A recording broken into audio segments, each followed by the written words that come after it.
Hey guys, it's 10 Types, and we're getting into another deck overview here.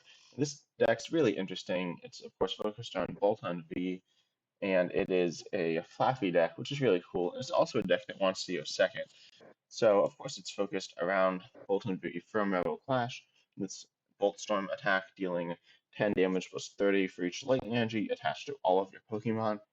So you just want to build up as much lightning energy in play as you can, and one of the ways to do this is, of course, Electrify, Bolton's first attack, what it was originally used for in PKROM decks pre-rotation, allowing you just to accelerate 2 lightning energy to your bench Pokemon in any way you like, which is really nice because you can spread it around so you don't have one big target, and then also you will often want to go second with this deck because of this attack.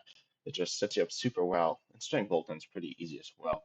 We don't play a ton of different basics, and we play some switch out, so it's pretty easy to do that. And of course, we also have Flaffy to accelerate energy into play with its Dynamotor ability, same as the Electric from honestly like 10 years ago, around at this point. The Dynamotor ability accelerating 1 lightning energy from your discard into play onto one of your bench Pokemon, which is really nice. It of course increases the damage output of Bolt Storm and Bolt Time, and also allows you to stream attackers easier. It's just a really powerful ability in general. I'll probably be experimenting with this ability more in the future. But right now, it's just really, really fun and really, really powerful as well. And then we just have one final alternate attacker here. And the Vikavolt, one of the reasons is just because we don't have a ton of Pokemon, we just have 8 other Pokemon. So having more, it's pretty nice and pretty good to have. So we don't mulligan all the time, and also this is just a very good attacker, and we definitely have the room for it. Its paralyzing bolt attack is really good.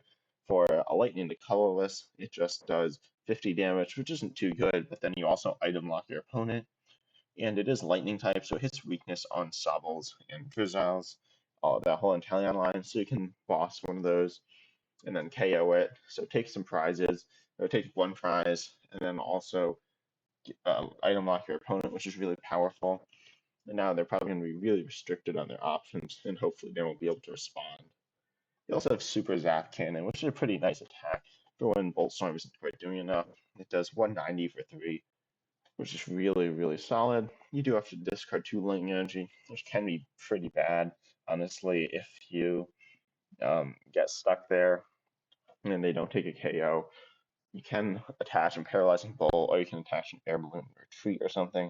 It's also not great because if it doesn't get KO'd, you are losing energy for Boltund, but you can just re-accelerate it with Flappy, so it's not a huge deal.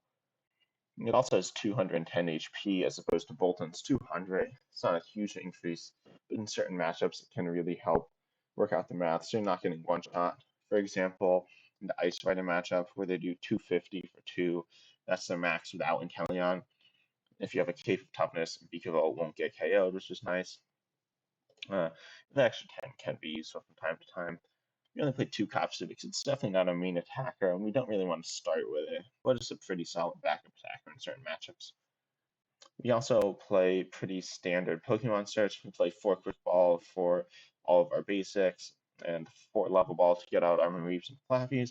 We also have access to one of, if not the most powerful stadiums in the standard format, and that is Stormy Mountains, allowing us to search for a basic Lightning or Dragon Pokemon and put it straight onto our bench, which is really nice. It allows us to get any of our basics, same as Quick Ball, and you can reuse it every turn. So the deck sets up really well, getting all your Reaps into play and all your Boltunds and stuff. So it's really nice. We play 4 copies. I could honestly see dropping it some, but it's pretty nice. And then we also play some pretty heavy counts of supporters. We play 4 research, then we play 3 Marty, 2 Rhyhorn, and 2 Boss. I could see upping the support, I guess. It's not really necessary. The most important thing, though, is an early game research in order to get the lightning energy into the discard pile. We also have the 4 Speed Lightning, which can be attached to any of our Pokemon to draw cards. A turn 1, an ideal turn 1 would be research away a few Lightnings, Speed Lightning onto the Boltund to draw some more cards, and then just Electrify. Keep in mind, though, that Speed Lightning can't get discarded and then accelerated with Dynamotor or Rhyhorn, so that's a bit unfortunate. You could drop the Speed Lightning, but it just draws extra cards, which is so good that I can't really see removing it. And as I said, in order to get that turn 1 Electrify, we also played 2 copies of Air Balloon and a copy of Switch to get into that Boltund. The Switch is really in there for the Vikavolt. Otherwise, Air Balloon just does pretty much a better job. And we do have the Tool Scrapper in case our opponent plays a Tool Jammer or another tool, such as Cape of Toughness, which is something we play, which is just super powerful, giving our basic non-GX Pokemon 50 more HP. And obviously that would go on our Boltunds or Lycavolts to get them up to that range where they hopefully aren't getting one-shotted. It gets you out of range of Zacian, generally gets you out of range of Leafeon on that Boltund. Not the Vikavolt, but it does on the Boltund, which is quite nice. It also gets you out of range of some. It's generally pretty useful. It gets you out of range of Victini. There's a number of things. It's just pretty nice to have. And then we also play the one Pal Pad to wrap it up to allow us to reuse Boss, Raihan, or draw support as well. Overall, just draws super consistently. It's very straightforward and streamlined. It can fall a little short if it is getting one shot, because then it will fall behind the prize race. And you'll generally struggle, you might struggle to find energy in the early games in order to take 2-hit KOs, which is your goal, or even 1-hit KOs, which is ideal. That won't really be happening, but there's a lot of hope for the deck in the future, because in Fusion Strike, you will be getting Boltund at VMAX. Of course, Boltund V has a powerful Bolt Storm attack. Boltund VMAX has a very similar attack, and also a secondary attack that does a solid 170. The damage output isn't really much better, but it is a VMAX, so it can trade better with other VMAXs. It can trade evenly, and you can finish things up with Boltund V to even sway the prize race even further in your favor. And so I feel like that'll definitely massively improve the deck. You can probably drop, in order to fit in maybe 3 to 4 Boltunds, you can drop the Vikavolt. You'd probably drop the Cape, and you'd add in some Evolution Incense. The Evo Incense would definitely improve the consistency of the deck for getting the Flappies, and also allow you to find your Boltund V maxes. So the deck's very strong right now. It can come up a little short from time to time, but with the new Boltund V max, it should be really, really solid. They're a very fun deck for you to try. So it's not as hyped as the Inteleon VMAX, Gengar VMAX, or Mew VMAX from the new set.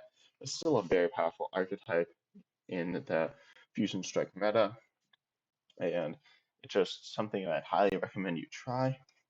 If you have other decks that you want me to try out, though, I'd appreciate if you leave them down in the comments below, as well as any other feedback you have on this video. It's really useful, as well as liking and subscribing. They really help me know what kind of content is doing well, what kind of content's not, and what you guys are looking for as well. And I appreciate all the support that I've been getting so far, and I'm excited to see you in the next video.